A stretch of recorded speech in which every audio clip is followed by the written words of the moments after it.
Do you know what must stay with the house whenever you sell it to a buyer? Well, I have the answer for you coming right up.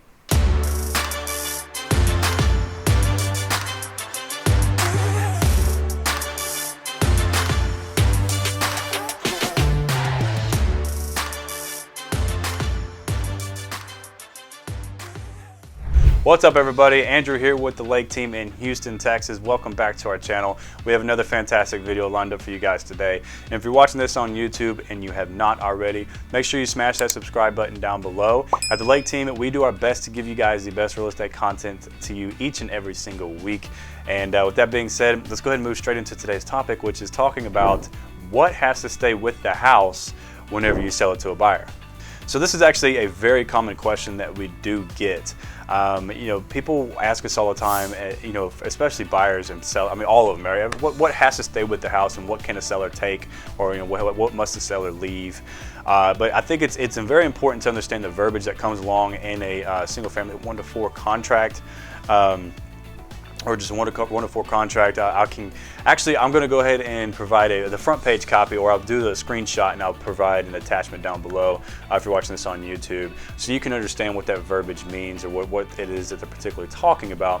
But this contract on that part, when it talks about, it's mainly discussing fixtures and accessories. So anything that's a fixture to the property, let's say for example a TV mount. Right, a TV mount is a fixture to the property because it is attached to the wall. It's attached to the drywall, for example. So it's considered a fixture. Now, traditionally speaking, fixtures have to stay with the house unless otherwise noted in an exclusion list. So anything that has been described in that screenshot that I'll leave down for you guys to read, but anything that is described in that paragraph that you want to take with you as the seller, you don't want to leave it to the buyer, then that needs to be listed in the exclusion sections, right? So what's kind of typical when it comes to these exclusions? What do we most commonly see sellers wanting to take with them to their next endeavor, their next house? So a couple of them we'll go ahead and go over. One is TV mounts. That's a big one. TV mounts, like I said, technically they're fixture to the wall, so it kind of needs to stay unless listed as an exclusion. But we see TV mounts, projectors and the projector screens, curtains, curtain rods, drapes, blinds. Blinds are a big one, right? Who wants to take all the blinds off of their house because they won't even fit on the new one? Who knows, right? But blinds. This isn't necessarily a fixture, but we're going to say your refrigerator. That's listed in the exclusions, or it could stay there if they wanted to. But thermostats like a Nest thermostat, keyless entries and doorbell cameras, chandeliers and other light fixtures. The list just goes on and on, but those are the most common ones that we do see listed in the exclusions here in Houston. That's not to say though that the buyer may not ask for it, right? So maybe the buyer wants the refrigerator, maybe the buyer wants that chandelier that was imported from Turkey, right? Maybe the buyer wants that projector and that TV screen, or the doorbell cameras and the Nest thermostats. So if they do want that kind of stuff, then it's up to you as the seller to actually negotiate those items with them. It'll be, even though it's listed on the exclusion list, you'll have a non-realty addendum that is attached to the contract that you'll sign.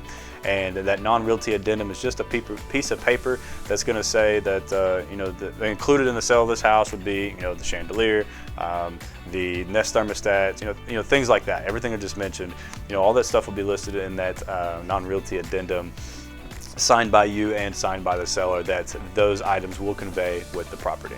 But it's important to remember this though, as a seller, some of those items that are maybe listed in the exclusion list, and some of those items may have been what attracted the buyer to your house in the first place, right? So maybe they saw that projector screen and they saw those Nest thermostats, all the technology that's in your house. They saw all of that. Maybe that's what attracted them to the house in the first place. So it's important to think about that, remember that, and it may be best just to leave some of that stuff with the potential buyer and see, if they're cool with it, and maybe you can also use it as leverage to negotiate as well. Let's say that the offer came in a little less than what you were hoping for, and maybe they want some of those items, but you can use those items as leverage. Like, hey, I'll leave, the fridge, I'll leave all this extra stuff if you come up on, on price, come up to my list price or whatever the counter offer would be. And then, you can also use that as leverage into when it repairs and any kind of contributions that the buyer may be asking for. That goes pretty into depth of what all of this really means, and so it's kind of like a case-by-case basis on how we gauge the offer and what we can do with it, how we can counter it, what's the best way to kind of make the offer a little more appealing to the buyer or the counter offer a little more appealing to the buyer to accept, things of that nature. So if you want an in-depth look on how some of this works, we can talk about that. If you want to reach out to me directly, we could talk about what that would look like in your case. All right, guys, well, that's going to wrap it up for today's video. Let me know what you think in the comment section below. Or if you have any other additional topics that you'd like us to cover, feel free to leave that suggestion as well.